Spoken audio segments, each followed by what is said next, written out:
أعوذ بالله من الشيطان الرجيم بسم الله الرحمن الرحيم يا أيها الذين آمنوا إذا قمتم إلى الصلاة فاغسلوا وجوهكم وأيديكم إلى المرافق وامسحوا برؤوسكم وأرجلكم إلى الكعبين صدق اللہ العظیم۔ سورہ مائدہ۔ اے ایمان والوں، جب تم نماز کے لیے اٹھو تو اپنے منہ دھو اور کوہنیوں تک ہاتھ دھو اور سر کا مسح کرو اور ٹخنوں تک پاؤں دھو۔ حضرت ابو ہریرہ رضی اللہ عنہ سے روایت ہے کہ میں نے رسول اللہ صلی اللہ علیہ وسلم سے سنا ہے، آپ صلی اللہ علیہ وسلم ارشاد فرماتے تھے کہ میری امت وضو کی چمک کے نشان کو پہچان کر بلائی جائے گی، تو جس کو اپنی چمک بڑھانا منظور ہو وہ وضو کر کے بڑھائے۔ ماشاءاللہ، سبحان اللہ۔ بخاری شریف و مسلم شریف کی روایت۔ حضرت ابو ہریرہ رضی اللہ عنہ سے روایت ہے کہ میں نے اپنے حبیب حضرت محمد عربی صلی اللہ علیہ وسلم سے سنا ہے، فرماتے تھے مومن کا زیور جنت میں اس جگہ تک پہنچ جائے گا جہاں تک وضو کا پانی پہنچا ہوگا۔ اللہ اکبر۔ مسلم شریف کی روایت۔ آئیے اور سنتے ہیں۔ حضرت عثمان بن عفان رضی اللہ عنہ سے روایت ہے کہ رسول کریم صلی اللہ علیہ وسلم نے ارشاد فرمایا، جس نے وضو کیا اور اچھا وضو کیا تو اس کے جسم سے تمام خطائیں نکل جائیں گی، حتیٰ کہ ناخن کے نیچے سے بھی۔ اللہ اکبر۔ مسلم شریف کی روایت۔ حضرت عثمان بن عفان رضی اللہ عنہ سے روایت ہے کہ میں نے رسول کریم صلی اللہ علیہ وسلم کو اسی طرح وضو کرتے دیکھا جس طرح میں کر رہا ہوں، اور آپ صلی اللہ علیہ وسلم نے فرمایا جس نے اس طرح وضو کیا تو اس کے اگلے پچھلے سب گناہ معاف ہو جائیں گے۔ یہاں گناہ معاف ہونے کا مطلب ہے گناہ سے مراد صغیرہ گناہ معاف ہو جائیں گے، اور اس کا مسجد میں جانے اور نماز ادا کرنے کا ثواب علیحدہ ہے۔ سبحان اللہ، سبحان اللہ۔ مسلم شریف کی یہ بھی روایت ہے۔ آئیے ایک اور بھی روایت سنیں۔ حضرت ابو ہریرہ رضی اللہ عنہ سے روایت ہے کہ رسول کریم صلی اللہ علیہ وسلم نے فرمایا جب مومن وضو کرتے وقت اپنے چہرے کو دھوتا ہے تو اس کی آنکھوں کی تمام خطائیں جن سے اس نے دیکھا ہے پانی کے ساتھ، یا فرمایا پانی کے آخری قطرے کے ساتھ نکل جاتی ہیں۔ پھر جب وہ ہاتھ دھوتا ہے تو اس کے ہاتھوں کی تمام خطائیں جو اس کے ہاتھوں سے سرزد ہوئی ہو چکی ہیں پانی کے ساتھ یا پانی کے آخری قطرے کے ساتھ نکل جاتی ہیں۔ پھر وہ پاؤں دھوتا ہے تو پاؤں کی تمام خطائیں جو اس نے ان سے چل کر کی تھیں پانی کے ساتھ یا فرمایا پانی کے آخری قطرے کے ساتھ نکل جاتی ہیں، حتیٰ کہ وہ گناہ سے بالکل پاک ہو جاتا ہے۔ گناہ سے مراد گناہ صغیرہ ہے۔ مسلم شریف کی روایت ہے۔ اللہ اکبر۔ ایک اور بھی روایت سنیں۔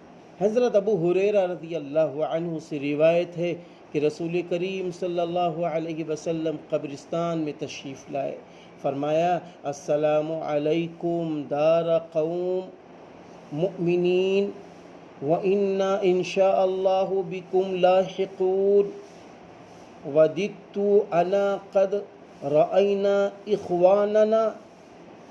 السلام علیکم اے مومنین کی جماعت، اگر اللہ نے چاہا تو تم سے ملنے والے ہیں اور مجھے اپنے بھائیوں سے ملنے کی خواہش ہے۔ صحابہ کرام رضی اللہ عنہم نے عرض کیا یا رسول اللہ، کیا ہم آپ کے بھائی نہیں ہیں؟ آپ صلی اللہ علیہ وسلم نے فرمایا تم میرے دوست ہو، میرے ساتھی ہو، ہمارے بھائی وہ ہیں جو ہمارے بعد آئیں گے۔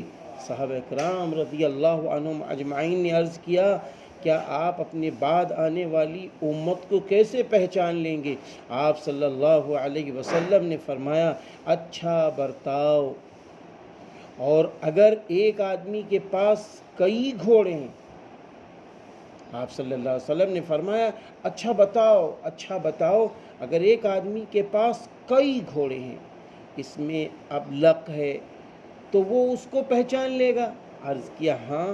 فرمایا بس میں بھی اپنی امت کو وضو کی روشنی اور چمک سے پہچانوں گا، اور میں اس وقت حوض کوثر پر ہوں گا۔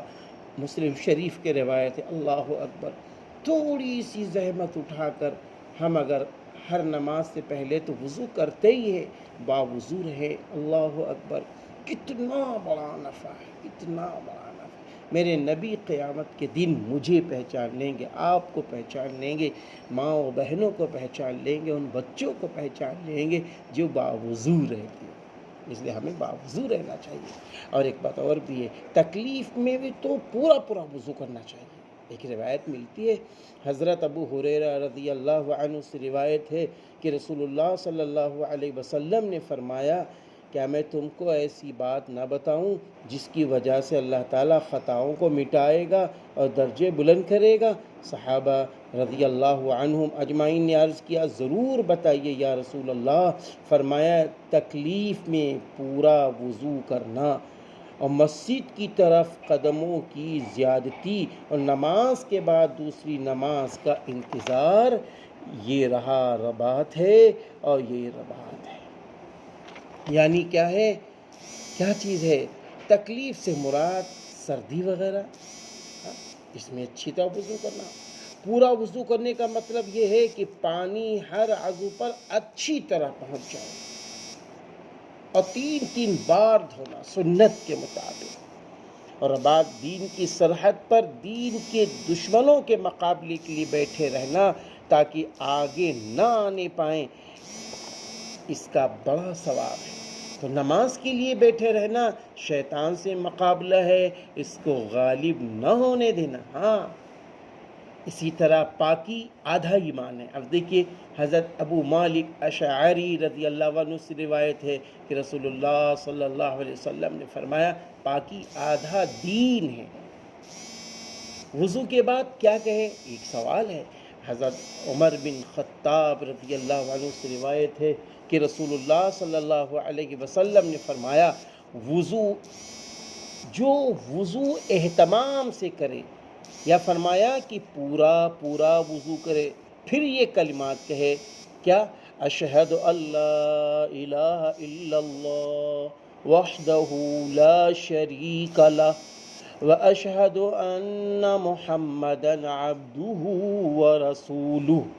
میں گواہی دیتا ہوں کہ اللہ کے سوا کوئی معبود نہیں، وہ اکیلا ہے، کوئی اس کا ساجی نہیں، اور میں گواہی دیتا ہوں کہ محمد صلی اللہ علیہ وسلم اس کے بندے اور رسول ہیں۔ تو اس کے لیے جنت کے 8 دروازے کھول دیے جائیں گے۔ اللہ اکبر، اللہ اکبر!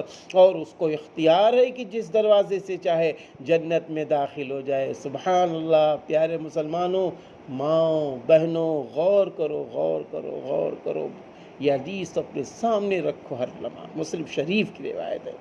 ترمذی شریف نے اپنی روایت میں اتنا اضافہ بھی کیا ہے، کیا؟ اللہم اجعلنی من التوابین واجعلنی من المتطہرین۔ اے اللہ مجھ کو کر توبہ کرنے والوں میں اور پاکی حاصل کرنے والوں میں۔ اللہ اکبر! اللہ تعالیٰ میری بھی مدد فرمائے، آپ سب کی مدد فرمائے، ہم لوگ باوضو رہیں۔ اکثر جب وضو ہمارا ٹوٹ جائے تو کوشش کریں ہم وضو کر لیں۔ میرے نبی آخرت میں ہمیں آپ کو پہچان لیں گے، وضو کی اعضاء سے پہچان لیں گے، اس لیے ہمیں باوضو رہنا چاہیے۔ کالج کے بچوں سے میں کہتا ہوں، اسکول کے بچوں سے میں کہتا ہوں، بچیوں سے میں کہتا ہوں، جب اسکول جاؤ، کالج جاؤ، وضو کر کے جاؤ، کوئی مشکل نہیں۔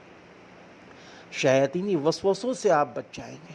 ہاں، بہت پڑھنے میں دل لگے گا، اور اسٹڈی کرنے والے بچیوں سے بھی میں کہتا ہوں، اپنی بہنوں سے بھی میں کہتا ہوں کہ جب مطالعے کے لیے بیٹھیے، اسٹڈی کے لیے بیٹھیے، یا کوچنگ جا رہی ہو یا کوچنگ جا رہے ہو تو وضو کر کے جاؤ۔ اللہ اکبر! باوضو ہوگے تو شیطانی حملے نہیں ہوں گے، اور جب شیطانی حملے نہیں ہوں گے تو پھر معلوم ہے کیا ہوگا؟ پڑھنے میں دل لگے گا، جو یاد کرو گے وہ یاد ہو جائے گا، وہ یاد ہو جائے گا۔ اس لیے ہمیں باوضو رہنا چاہیے۔ اللہ میری بھی مدد فرمائے، آپ سب کی مدد فرمائے، آپ سب کی مدد فرمائے۔ وما علینا الا البلاغ۔